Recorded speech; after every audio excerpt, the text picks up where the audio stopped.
Welcome to this webinar on modeling for sustainable development, new decisions for a new age. Sophia, if you can switch the slide. My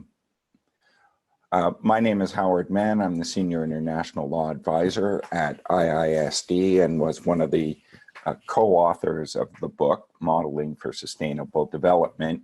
And with us this morning is David Laborde, Senior Research Fellow at IFPRI, and Liesbeth Casier, a Policy Advisor on Investment and Finance and Infrastructure at IISD also. All three of us had the privilege to participate in the book sprint that led to the publishing of Modeling for Sustainable Development back in June of this year. Slide, please. I wanted to start by just putting out the list of all of the co-authors. Everybody gave very generously of their time and energy. We had some very late nights in Montreux and very early mornings pulling the book together. So I want to make sure everybody gets proper credit for their participation. And so you see the full list of participants on this slide. Next, please. The first question, I suppose, is why did we get together in Montreux to do this, this little book project? Essentially, we really came to the view as a group following a pre-meeting in December of 2018, a very informal meeting, that we needed to rethink how to make better decisions, more integrated decisions from a sustainable development perspective on major policy and major project investments. And part of rethinking how we make more integrated decisions led us to the view that the models that are used in decision-making themselves have to become more holistic and more integrated.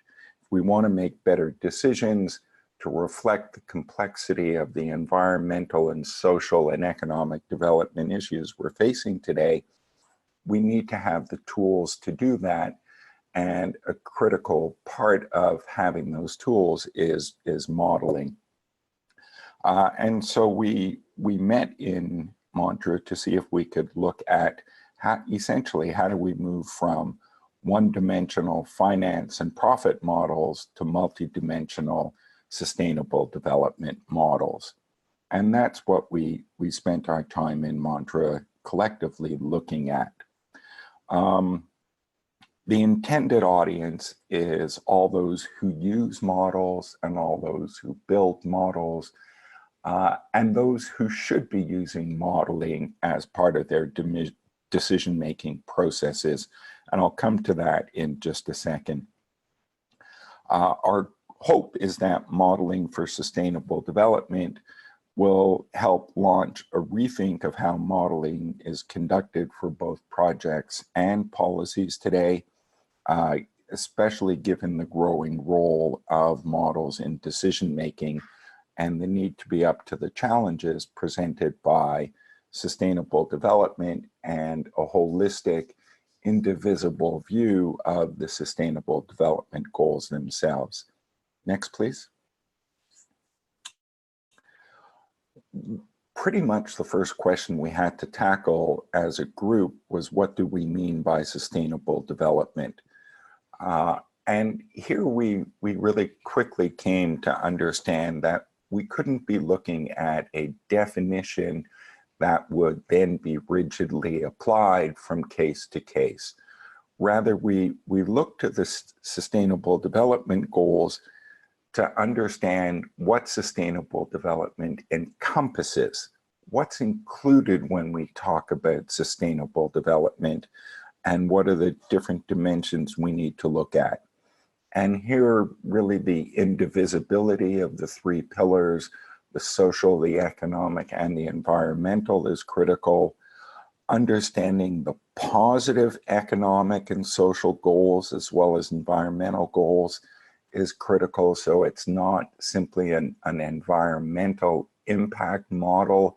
It's really an economic development model that also needs to be factored in. So we have issues of positive and economic social goals. We have just the whole list of SDGs, from climate change mitigation, local economic development, reduced economic inequality across various dimensions today, gender equity, biodiversity, and so on and so forth.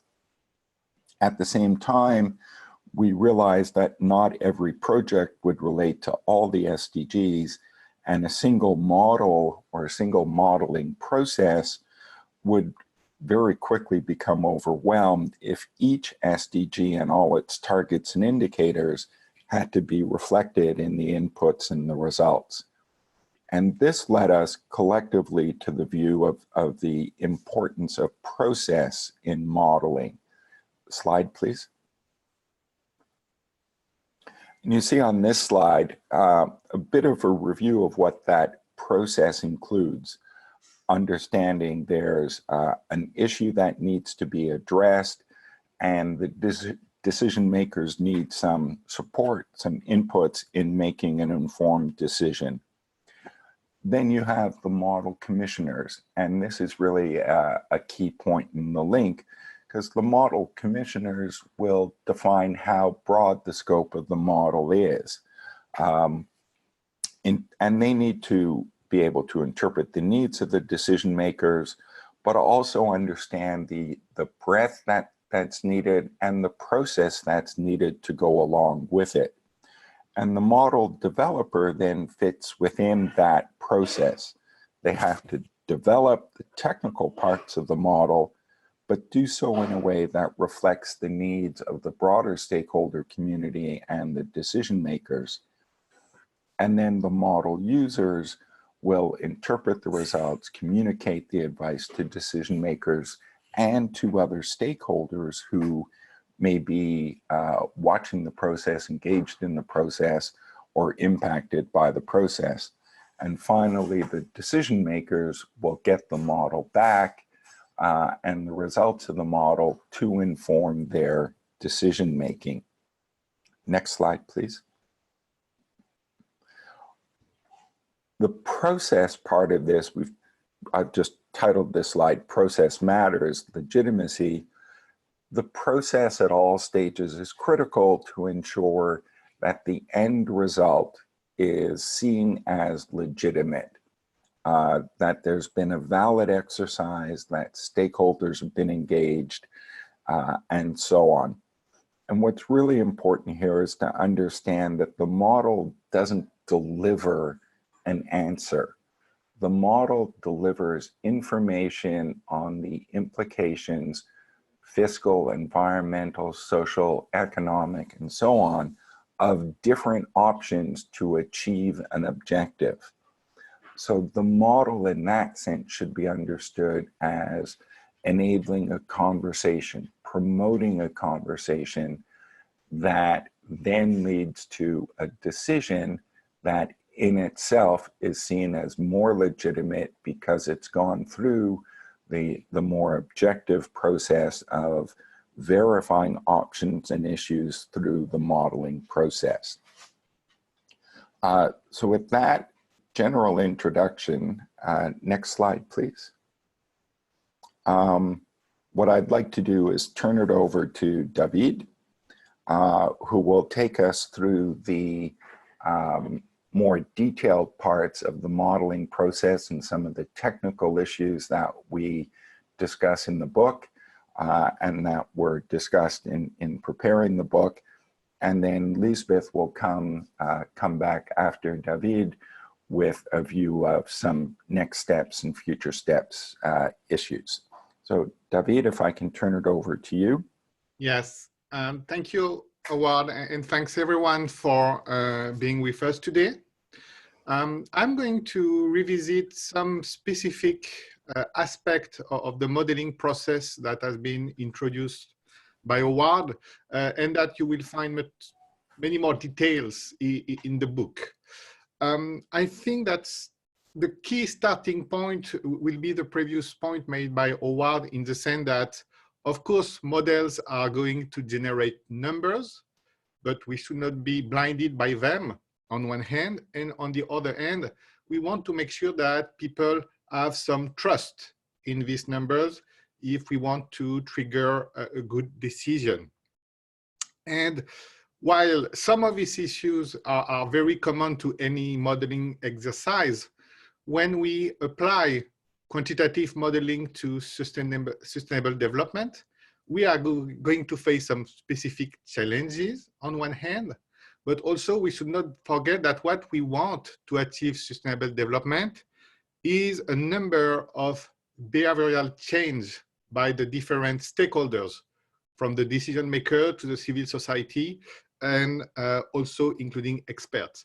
And to trigger this behavioral change, that's where we need to make sure that we generate the right amount of information and the right amount of trust in the process. So what I have, including on this slide, is 3 key elements, and you will have a specific chapter in the book on each of them, regarding what we want to do for what I will call a good modeling for sustainable developments. So on one hand, there will have the design. So not only the design of a model, but potentially an infrastructure of models. And I will revisit this. That will be key. But when you have designed your model, you will need inputs, that various type of data and parameters that at the end will be as much as important than the design of the model itself. And we have to be very conscious of that.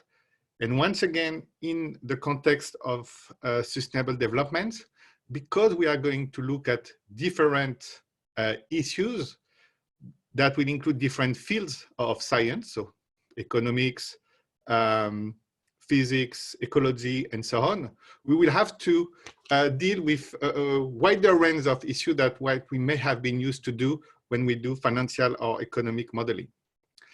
But last but not least, even if you have the best machinery and the best inputs, at the end, the quality of the work and the relevance of the work will depend on human capacity. So which human capital you have to use this type of model will be very critical.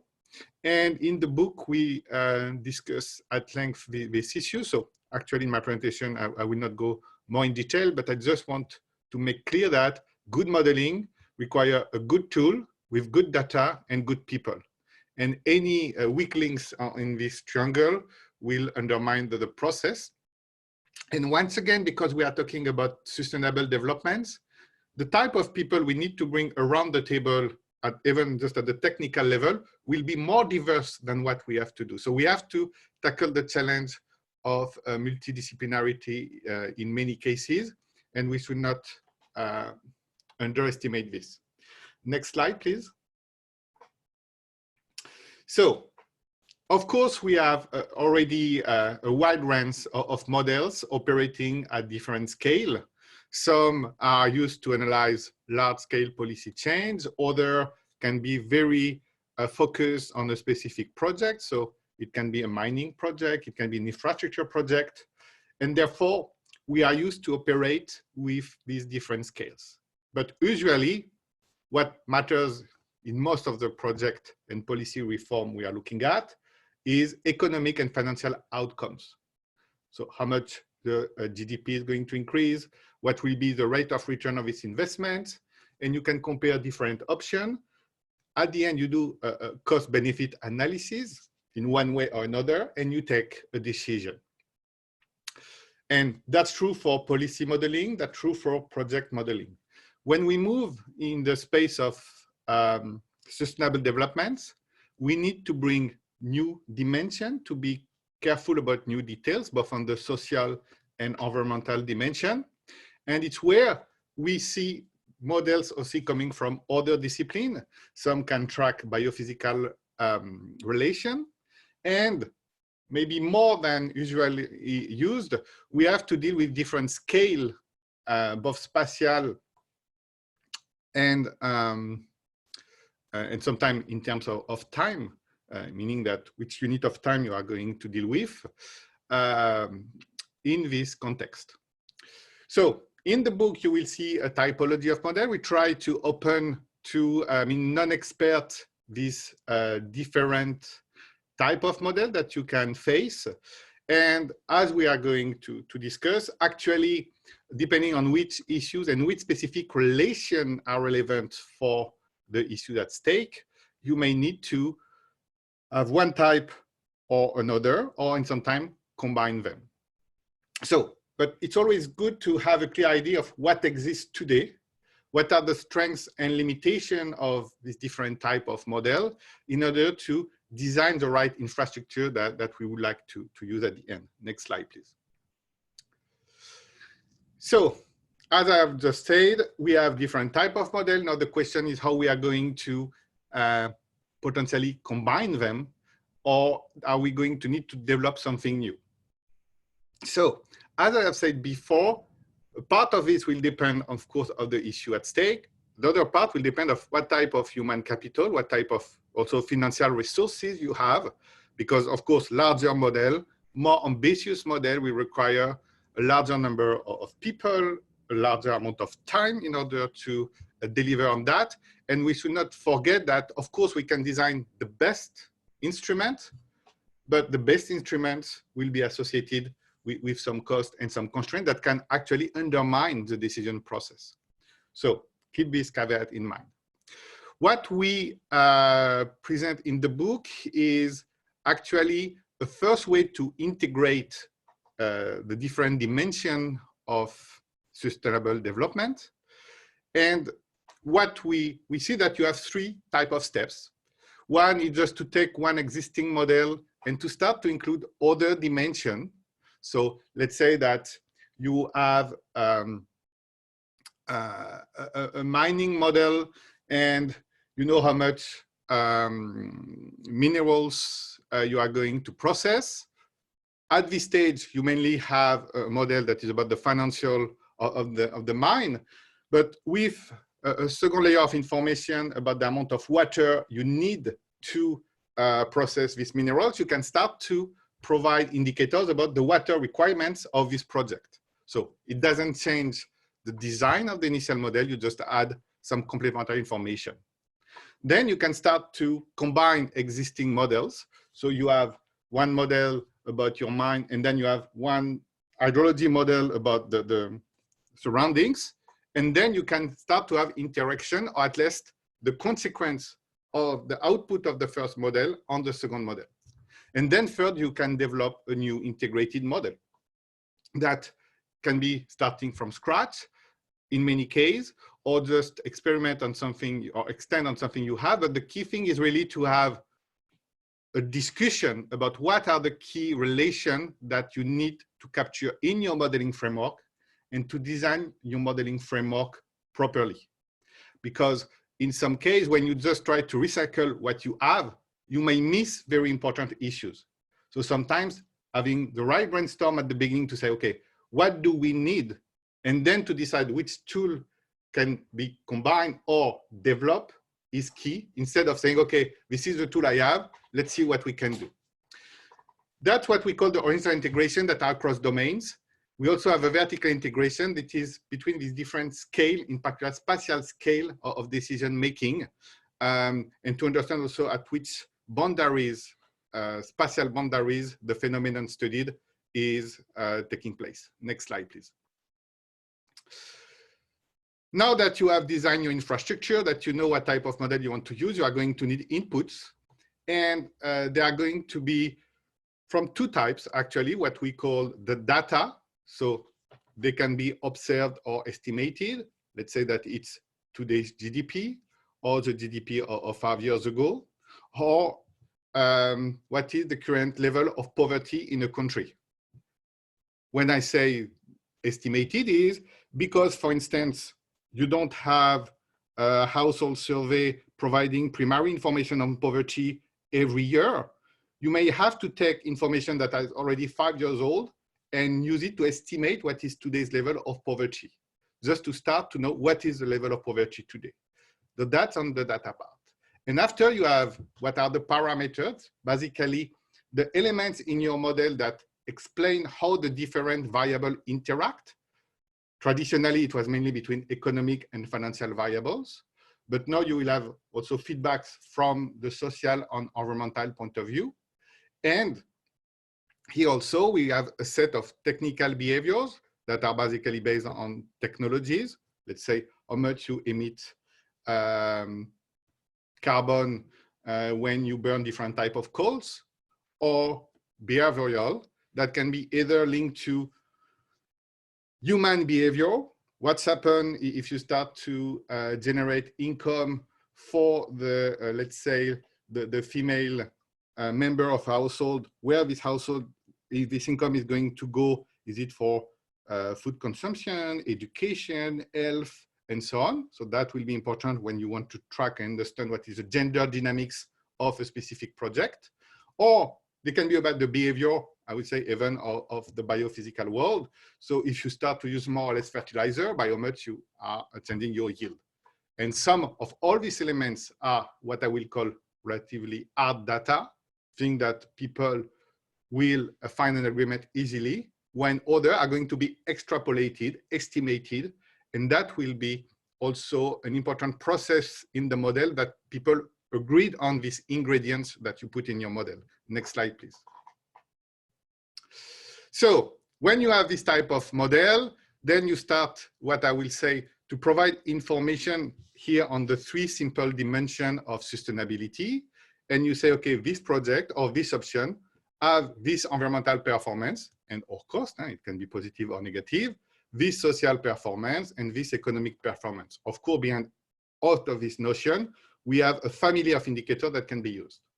Next slide, please. But what you want actually when you are decision makers is potentially to compare different options. And of course, you can represent them, and you will see that some options are better than others on some dimension. So it clearly means that you may have to face trade-off. Otherwise, the discussion will be oversimplified. You just take what is the best on the 3 dimensions. When you have this, you still have potentially the issue of how people are going to take the decision. Next slide, please. So what has been done in many cases is to try to collapse these different dimensions into one number, one price tag that will both capture the benefit and the cost of the different options in order to help decision makers. So a very simple example, you have a project that generates profits, but also generates carbon emission. You can start to use the price or the cost of carbon in order to have a net effect. This will be related actually to a number of additional assumptions that are directly linked to social preferences by the decision makers, by the different community that will need to be socially accepted. So you know that we can have different vision about what is the price of carbon, what is the price of life of different people, and so on. That's the type of issue when you have health consequences and so on. And it doesn't mean that every country will have the same weight on the 3 dimensions. So the same type of project, the same type of first layer of model outcome can be evaluated differently by different community. And that's what I think also when we think about modeling process is not about just force feeding numbers on users, but understand what these numbers mean. Next slide, please. So one big issue, just to make things a bit more complex, will be the time dimension and how we aggregate things over time. In a more technical terminology, it's your discount factors. Because a lot of sustainability is going to be about this, how you compare short-term cost with long-term gains. And where we were used to do economic and financial analysis, we have interest rate, we have some, I will say, consensus about what should be the discount factor for public investment and things like this. When we discuss with sustainability, the story is actually much more complex because you want to make sure that you care about the future generation. And so you want to not discount future gains or future costs too heavily. Next slide, please. So you will see all this discussion with, once again, simple example in the book. Now, just to say that, you see, we start from a complex structure. We try to get a modeling infrastructure to get data, to produce different impact, up to get to one number. But my conclusion on this part is different stakeholders may also be interested in different numbers. And with the type of model we do for sustainable development, as I have said, in order to trigger behavioral change, part of the modeling design is about identifying what type of number is needed by different group of people.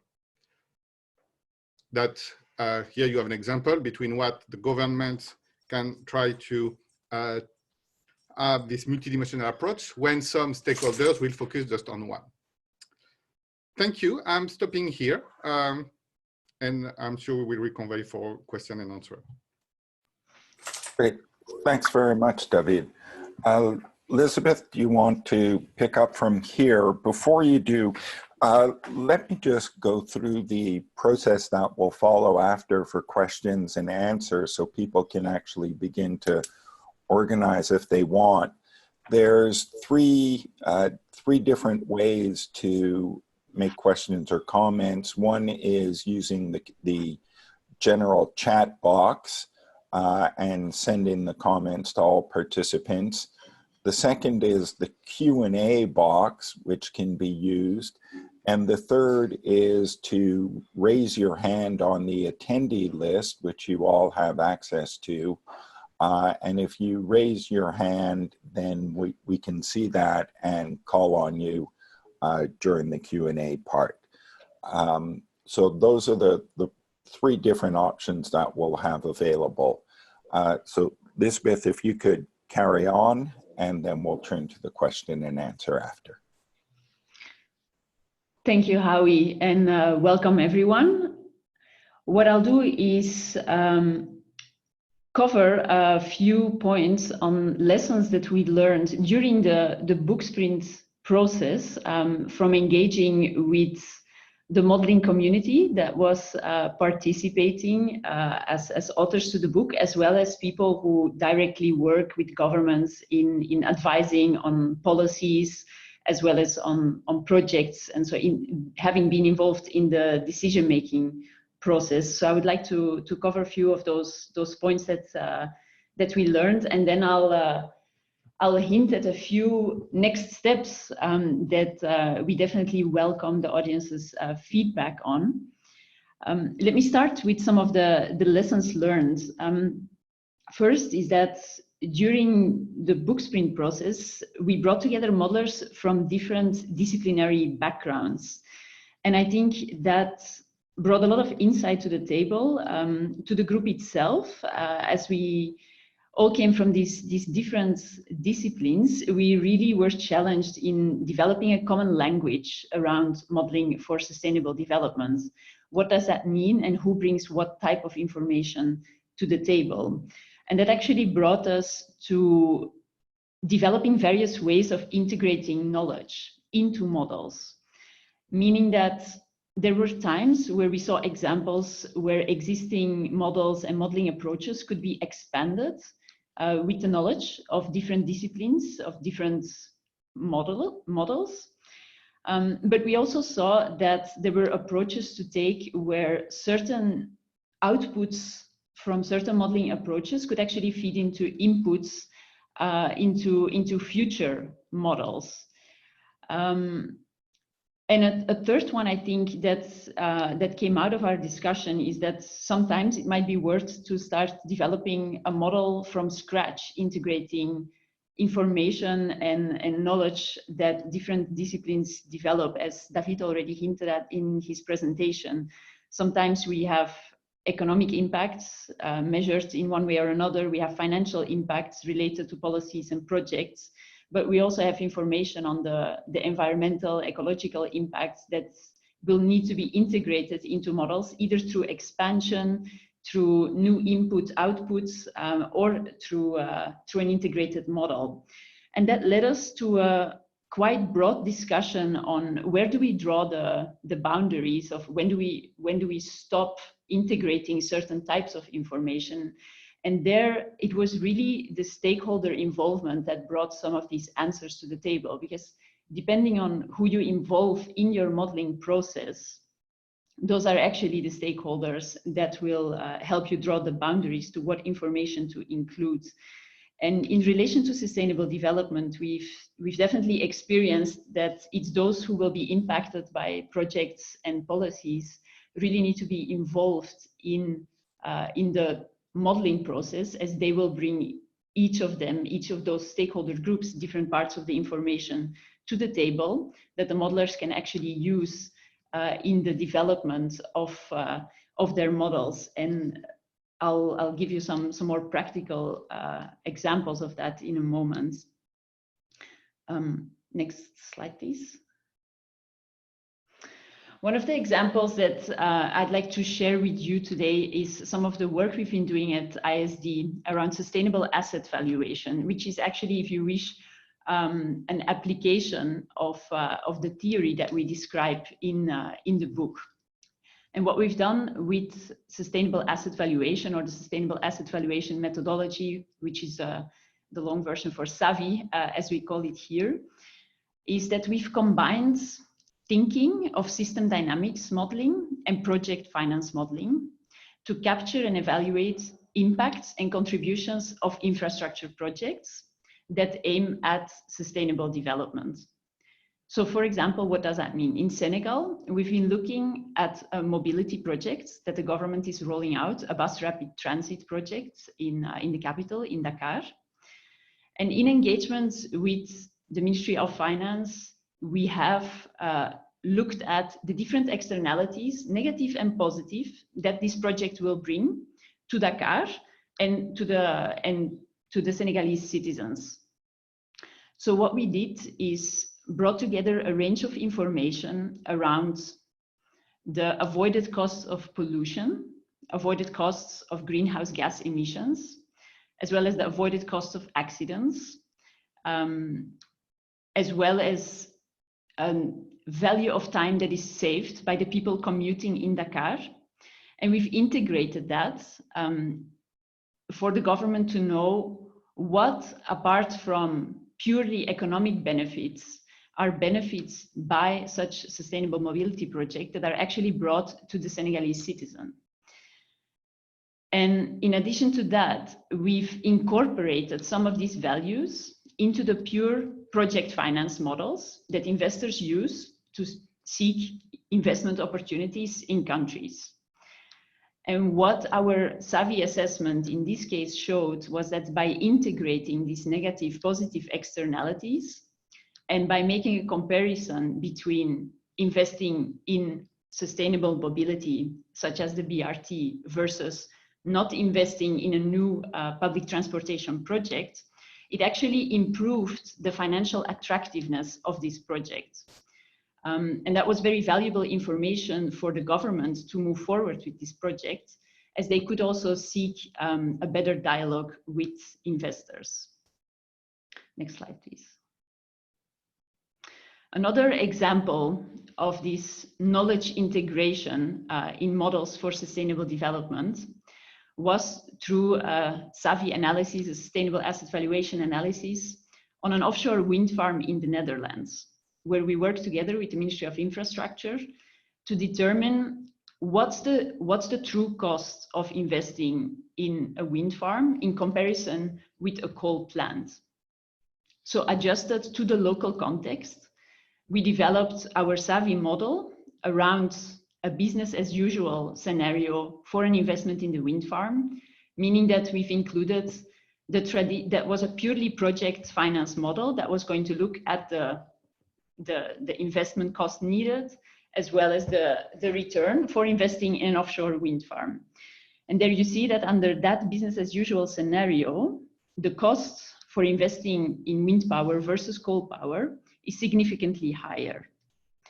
But when we take into account in a second scenario, these different types of externalities, the benefits in terms of reduced air pollution, for example, as well as, which was very important in the Netherlands, the land use that is not necessary when we invest in offshore wind versus the coal plants actually led to a significant change in the cost per megawatt hour for an offshore wind farm versus coal. And it was this type of analysis that the government was looking for being able to make decisions based on integrated knowledge. Next slide, please. A last example for which we used Savvy on an infrastructure project comes from Canada, where we made a comparison between the functions and the services that a wetland provides versus investment into gray infrastructure. Because when we look at sustainable development, we see increasingly the need for assessing the impacts of built infrastructure on the environment, as well as the opportunities it offers for labor, versus investments into regenerating the functions that nature can actually offer us. And in this case, the government of the province of Manitoba wanted to see what's the true benefit or the true cost from preserving the wetlands versus investing in new built infrastructure. So what we did is we made a comparison between the benefits of the wetlands, including especially nutrient removal and carbon sequestration, as well as flood protection, versus built infrastructure that would take on similar functions, water treatment and carbon mitigation. And there we see that maintaining the wetlands has a significantly lower cost than building and maintaining new built infrastructure. Next slide, please. So these were just a couple of examples to show you what it means to integrate knowledge for sustainable development. There are many more, but we wanted to give you some practical application of what we actually did during and after the book sprint, was discussions on those exactly. Now, as next steps, there were a few things that we've been talking about at IISD with other co-authors, and we'd be really happy to hear your feedback on those. First of all, and that's one that you won't see mentioned on the slides, is that the book sprint as a process of itself, we found it very interesting to actually bring together the minds of people who work in different disciplines. And we've been able, with another group of people, partly some of the authors of the book sprint itself and some others, to replicate the format in a paper sprint, where we followed a similar process to be able to kind of develop a new common language, again, around a topic for which really people from different disciplines had to come together. So that in and of itself was an important next step for us. In terms of further research, we've had discussions around research that's needed and guidance that's needed on the choice of the right model, which kind of questions can be answered by which type of models, but also dealing with these integration questions. When do you develop a new model? When do you expand an existing one? And a development of technical standards to ensure the quality of the input as well as of the output of models.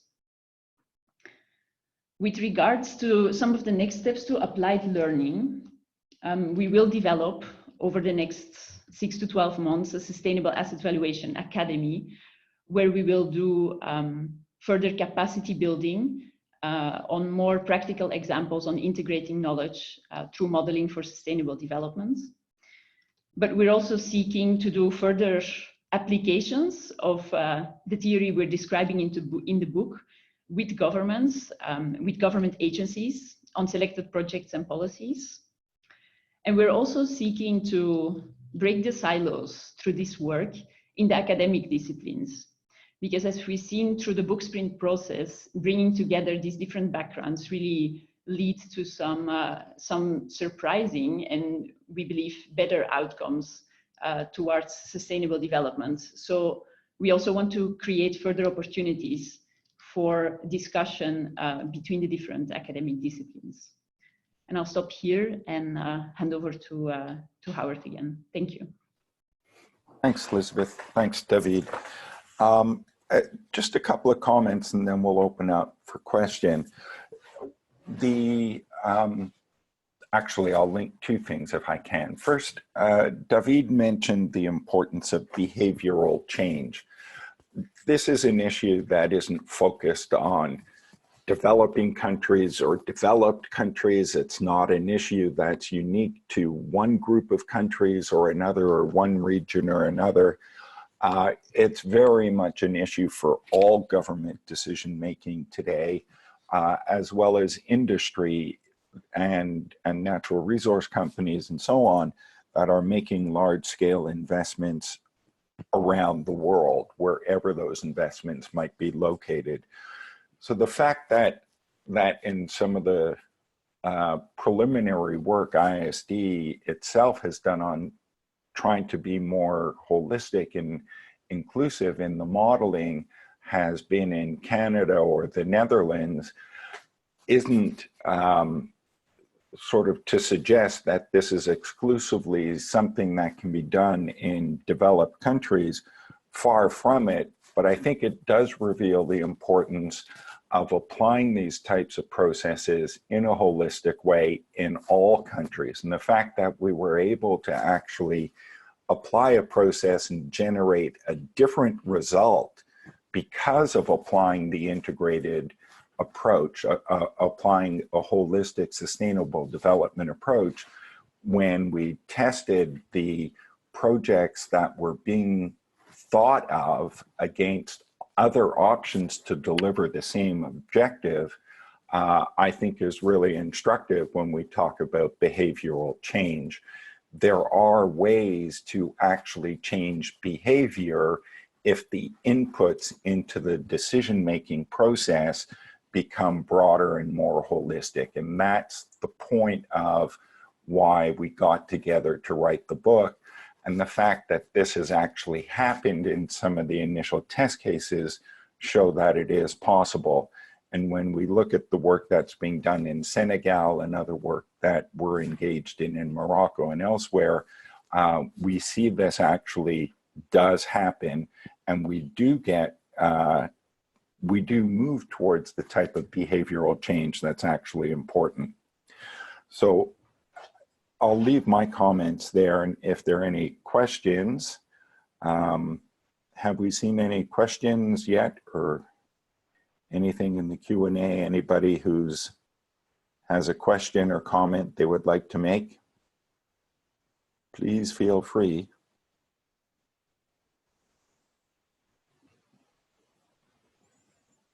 Anybody? Seeing no questions yet.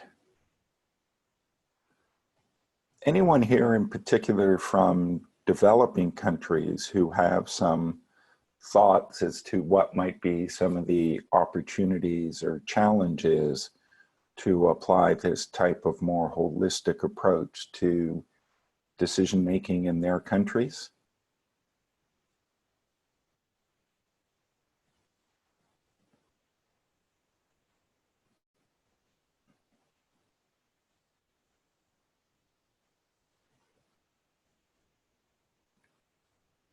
Data limitation. Let me just look here.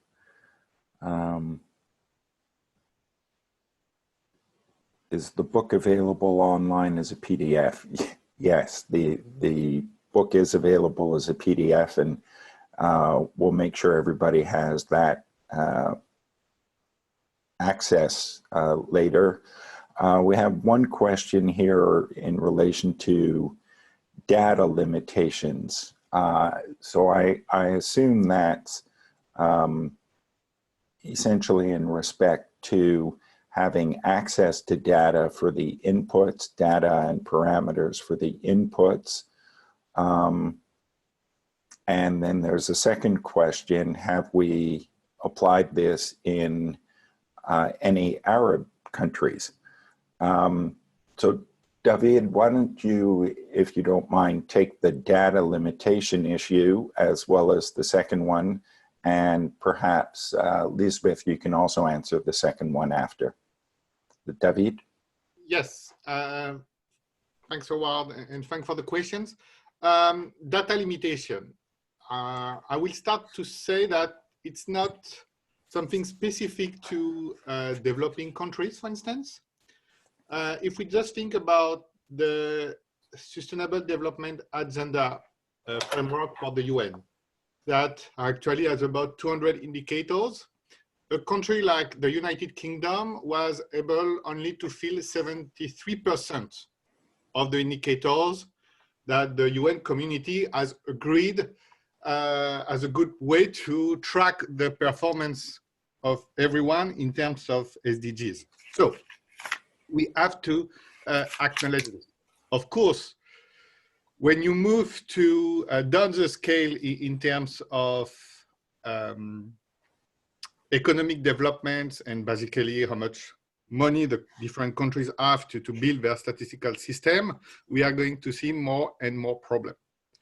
But I will say that we should not do modeling and quantification just under the idea that we don't have data. Because the quick question will be, if we don't have data, how can we even take a decision? You know, that I think that if we want to get a rational discussion, the fact that we don't know something, we don't measure something, should be a first block road for any activity around this issue. And so the first thing we want to do is to measure and to put numbers and evidence on that. And as soon as we have it, we can start to make modeling. But we always have some data. What I will mainly say, with the modeling exercise, what we do not want to create is a fake sense of certainty or a fake sense of knowledge. Because if you start to come and you start to put numbers on things, policymakers or decision makers look at them and say, oh, I have a number that's good enough for me. So while we still need to do as much as we can with some of the data we have, and we can still try to extrapolate or at least to bring some numbers on some discussion, it is key in this world of sustainable development to make sure that we are not eclipsing the reality and still require policymakers to think about measurement and data. And when we have a number, carry the level of uncertainty we have. I mean that in many cases, nowadays, you will see nice map with very detailed colors, even at the world level, giving the feeling that we know where climate change takes place, or we know where poor people are, what are actually based on a large number of assumptions. And while it's very interesting to have this type of map to trigger a discussion, it should not be the end of discussion and give the feeling that we have a proper measurement of all the problems. So that will be my first clarification. And the second aspect on Arab countries, we do different policy modeling at IFPRI on Arab countries. I think the question of inequality, but also environmental sustainability, just in terms of, in a very simple way, in terms of water, has become key, and especially at IFPRI, because we look at food security, you know, this trade-off about how much we can produce domestically, how much we will need to trade, and from where, is important. And we see more and more interest for policymakers on that. But at the same time, and I will conclude on this, when we talk about data, you have some countries that start have issues to disclose some data they think are too sensitive. And in many Arab countries, for example, the issue related to inequalities are highly sensitive. And even if this data exists somewhere, sometimes we cannot put them in the model because they don't want to disclose them. Thanks, so David. Just to conclude on that, yeah. The point is, when we want to tackle this issue, we cannot be blind to them. So when we talk about behavioral change, yes, if we have a problem, if we want to tackle it, let's be transparent about this. And when we do modeling, we need to develop trust between modelers and policymakers. So even if everything doesn't have public on the spot, at least using as much as information we have to start to quantify some phenomenon is key. Stopping here. Good. Thanks, David. The second question was experience in Arab countries. Liesbeth or David, if you have any specific experience there that you could just note briefly, then we'll ask Liesbeth the same question. Then we actually now have 3 other questions teed up. David, anything specific in Arab countries? So what is happening so some specific project we have was related to investment plan in agriculture for Egypt, for instance, with some of our colleagues that especially are trying to link between this agriculture reform, land use, and water. In terms of other aspects of social development, and of course, some gender-related issue in countries like Yemen. Also, we have people on the ground. What I will say is that at this stage, we are still, especially on some aspects, doing the data collection, because how the quality of a model will depend on the quality of data. But that's the type of issue really for us is link between agriculture and water. In many Arab countries for us was a key topic of investigation, and to understand what type of economic development around the agricultural sectors, and in terms of policies, the role of trade policy is a type of things where we have these crossroads of challenges.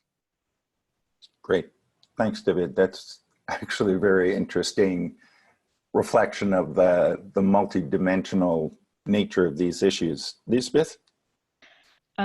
Yes, in relation to the question on work in the Arab countries, so we've done some work on sustainable infrastructure in Morocco, and in a moment I'll also put the link to that work in the chat, where we worked around road infrastructure and the sustainability impacts of roads, as well as looking at certain scenarios around climate change impacts on the road infrastructure, on the road project that was being built, and what that would mean in terms of stress on the project, and therefore also stress on the operation and maintenance cost of a project, for example, due to the impacts of climate change. So that's some work we've done in Morocco. And I see some other questions that have come up as well, and Howie, if you allow me, I'll touch base on few of them. A question that comes in on traditional methods of decision making versus those more holistic ones, which I think is an excellent question that we tackle in more detail in the book. But for now, I would say, in relation to the work we've done on the modeling around infrastructure, is that we've stopped working with the purely cost-benefit analysis or the pure project finance models, and actually integrating more knowledge on environmental, social, and socio-economic impacts. And what we've done is translating some of those impacts, because environmental impacts, if we look, for example, on air pollution or greenhouse gas emissions, they do not necessarily have they're not measured in financial terms initially. So what we've done in our work is put a financial value on them, so that enabled us to integrate that in project finance models, so that investors actually see what is the financial impact of some of those environmental or socioeconomic impacts. So it's actually expanding and integrating the more traditional cost-benefit analysis, the more traditional project finance models. Good, thank you. We have 2 other questions here, which I think are related to that. So one is from our colleague from Trinidad and Tobago, Anthony Ramdeem. It says, I'm doing some work on the SDGs. What primary advice would you give on promoting behavioral change from a governmental point of view? I think that's one of the biggest challenges faced in the country. There's a slightly related question in the chat saying, talking about infrastructure projects, is there a rule of thumb rule of thumb when considering the size of a project for when the benefits of making a good model exceed the cost. So is there a threshold for applying these types of modeling above or below which they should be done, or maybe it isn't quite necessary? And I think those two questions have some relationship one to the other when we talk about behavioral change in governments making longer term, more integrated decisions. I think in terms of the second one, and then I'll turn to David to answer it,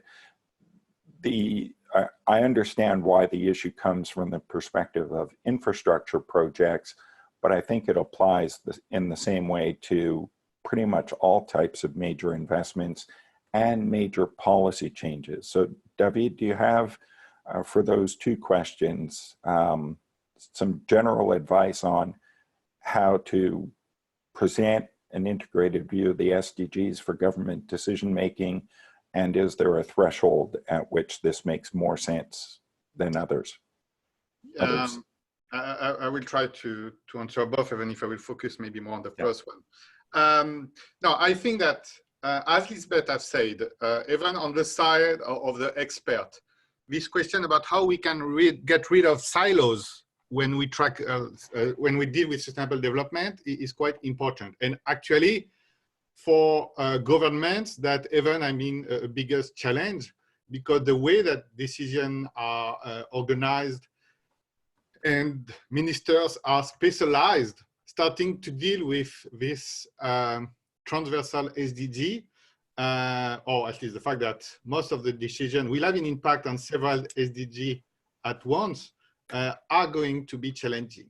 But in order to trigger the behavioral change, I think it's where models are great, in the sense that because the world is too complex just to imagine or talk about it, we have a model, and when we use this model that have both environmental, economic, both domestic production, trade, or social implication, you are going to use the model as a focal point in order to bring people from different directorates, ministries together in one place, start to agree about some key data, so how they see the world together, and to be to build this common ground. And then after, the model is going to be a way to foster discussion in a rational way. It's not about bargaining, it's not about negotiating, it's not about trying to get the result that you want. It's that that's what the model is telling. Sometimes the model is right, sometimes the model is wrong. So a model in itself is also an organic and a live animal. Okay, you are going to, it's going to improve, it's going to evolve based on feedbacks, but really it's helped to bring people together. And in order to trigger good SDG discussion, that's what you need to make sure that the different branch of the governments are going to look at a specific issue together, agreeing on what is the current situation, and understanding what are the trade-offs in order to make the right type of decision. And really, the model is, because it's a scientific tool, it's a rigorous instrument. It helps this discussion, and I think it's where the SDG are important. And also because the SDG at the UN level have created this common language in terms of indicator that can be related to data and model output. It helped to find a common language in order to get this common decision. About the second question on the scope and the cost-benefit analysis on using models, I mean, it depends on, there is not a specific rule of thumb. It really depends of what is the cost of using a model. What I just want to say that the more granular you go, you have many projects that can be similar. So you don't need to reinvent the wheel every time. You can just some parameters in your model. And if you have the good information system, you can apply it to different provinces, different regions. So you have a declining cost of using a model when you go to a more granular level. So at one point, the new kind of equilibrium you get is that for a large number of projects, you can use this approach. But what I would say, even if you cannot run a quantitative model on all your projects, learning from previous assessment and studies to say, okay, this type of element was important, this matters, just having this questioning on each project is important. So yes, I stop here. Okay. Liesbeth, any other comments to add to that?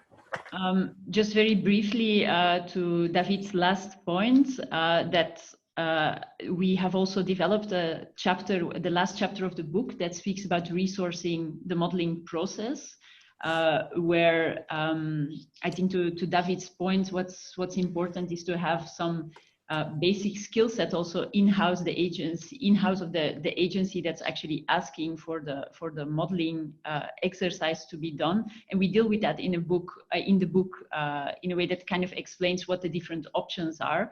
There's no rule of thumb. From working with models on infrastructure projects, we have seen though a certain development that the more planning that is done upfront and the more of these impacts and questions on a project that are being asked, the better, because it really avoids having to clean up certain impacts later on when infrastructure has been fully developed. So I think we're at a stage where we see the beginning of the sustainable development questions around infrastructure projects really being asked thoroughly, and we do see a lot of investment being done in the analysis of the project as well.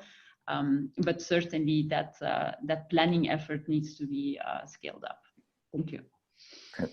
Thanks, Liesbeth. Let me just add very quickly to that last point, and then we'll wrap up. I think it's, especially when we talk about infrastructure projects, but also other types of investments, I think it's really important to understand that part of what we're trying to do by expanding the approach to modeling is maximize the economic benefits of doing the projects themselves. So the construction phase, the operational parts of the projects and so on. It's not just preventing negative impacts or understanding the external costs. It's also about maximizing the economic and social development benefits of doing the project itself. So from that perspective, there's not really a downside limit where modeling might not be relevant. And so looking at that kind of question more holistically, we could argue that really there is no point at which it makes sense not to do a more integrated model, because you are trying to maximize the benefits when you do it. And the more holistic it can be in those terms, the better from the beginning.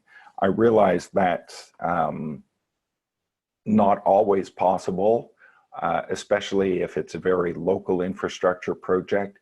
But even there, we've had examples where, as one example, we've seen building a local market for farmers and producers could be done in different ways. And the way that maximized local employment in doing that, and that maximized opportunities for training and construction and building facilities and building very localized infrastructure, even at that level, applying a more integrated model provided some benefits. So there are options and ways to look at that. I have one more comment coming back to the data limitation issue. Are there any tools or programs to help identify the key data gaps that need to be solved before thinking of modeling? Any idea of a common percentage of assumptions behind these beautiful color maps for climate change impacts, for example? David, could you just take a 1-minute response to that? Yes, and I will start by saying that we discuss it in the book, but when we talk about behavioral change, it's also what the people paying for model and asking questions for model have to change their mind in terms of expectation. I mean that, of course, you should not ask for the moon, but clearly you need to know more.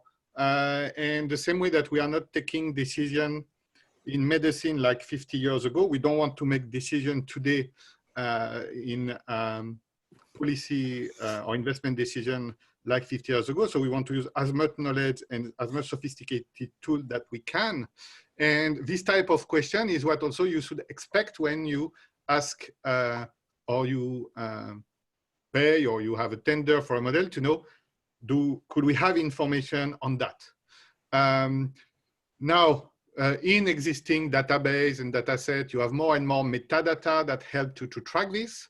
There is no systematic tool existing today, but what we do in some project is even, you know, a kind of simple color coding, green, orange, red, like a traffic light, to say, okay, when you look at this part of the model, that's a level of certainty you can have, and where basically, or you need to do sensitivity analysis, or we hope that in the future we have better data. So there is no systematic tool, but it doesn't mean that we cannot do anything about it. We can do, it just requires more efforts. And my message here is the type of effort that you should ask when you see model result, a bit more about that, because one number doesn't mean so much in itself. Thanks, David. Let me just add very quickly one comment there. One of the things that we discuss in the book is the importance of making the models and the results of the models public. So the inputs, the type of approach to modeling used, the technical information behind the model, the modeling standard used, and the results public. The more we can do that, and do that on a multinational basis, apply that transparency in different circumstances in different countries, the more opportunity there will be to come to some kind of toolkit and programs that can be looked at as examples of what data to bring in. The more common practice we can create, the more opportunities there will be to do that. So one of the conclusions we had is the importance of transparency in this process, not just between stakeholders, but in terms of giving access to that kind of information to other people who are applying these more complex integrated models, and building a community of practice that makes it easier and easier for others to replicate the process afterwards. So with that, I think we need to end here. We're a little bit over time. We will put online to all the participants the links to the specific projects that were talked about, to the book and to the blog that we posted.